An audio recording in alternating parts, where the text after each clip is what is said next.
ഞാനിന്ന് നിങ്ങളെ കൂട്ടിക്കൊണ്ടു പോകുന്നത് ബെഹ്റയിലുള്ള ബാർബർ ടെമ്പിളിലേക്കാണ്.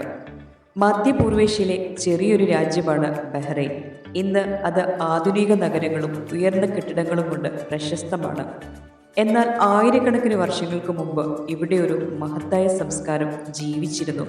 അതിൻ്റെ തെളിവായി ഇന്നും നിലകൊള്ളുന്ന അത്ഭുതമാണ് ബാർബർ ടെമ്പിൾ.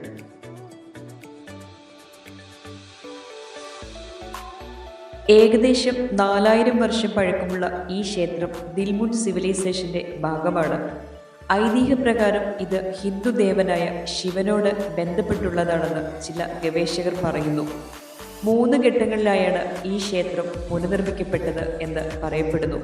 3000 BC മുതൽ 2000 BC വരെയാണ് കല്ലിൽ തീർത്ത യാഗശാലയും ഉപാസന മണ്ഡപങ്ങളും. ഇന്നും എല്ലാവരെയും അത്ഭുതപ്പെടുത്തുന്നു. ബെഹ്റൈൻ്റെ സമ്പന്നമായ ചരിത്രത്തിൻ്റെ സാക്ഷിയാണ് ബാർബർ ടെമ്പിൾ.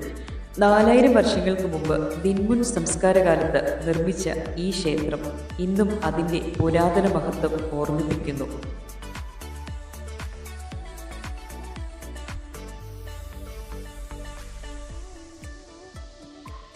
ആയിരത്തി 1950-കളിൽ നടത്തിയ ഖനന പ്രവർത്തനങ്ങളിൽ നിന്നാണ് ബാർബർ ക്ഷേത്രം ലോകത്തിന് പരിചിതമായത്. ഇവിടെ കണ്ടെത്തിയ നിരവധി പ്രതിമകൾ, വെങ്കല ഉപകരണങ്ങൾ, മതചിഹ്നങ്ങൾ തുടങ്ങി പല പുരാവസ്തുക്കളും ഇന്ന് ബഹ്റൈൻ നാഷണൽ മ്യൂസിയത്തിൽ സംരക്ഷിച്ചിരിക്കുന്നു.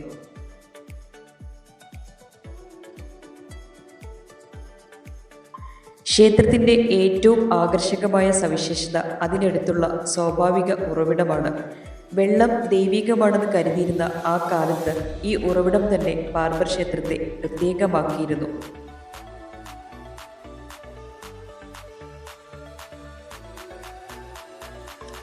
ബാർബർ ക്ഷേത്രത്തെക്കുറിച്ച് ചരിത്രത്തിനൊപ്പം പല ഐതിഹ്യങ്ങളും നിലനിൽക്കുന്നു.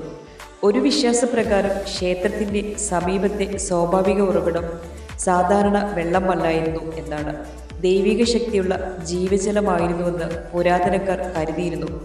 ആ ജലം കുടിക്കുന്നവർക്ക് രോഗമില്ല, ദീർഘായുസ് ലഭിക്കും എന്നായിരുന്നു അവരുടെ വിശ്വാസം.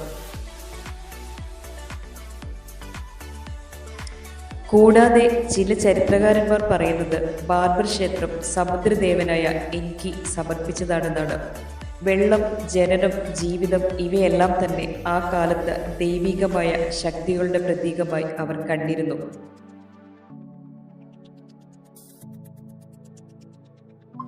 ഇന്ന് ബാർബർ ടെമ്പിൾ ബഹ്റൈൻ സന്ദർശിക്കുന്ന വിനോദസഞ്ചാരികൾക്ക് മാത്രമല്ല, ലോകത്തിൻ്റെ സംസ്കാര പാരമ്പര്യ പഠനത്തിനും അമൂല്യമായ ഇടമാണ്.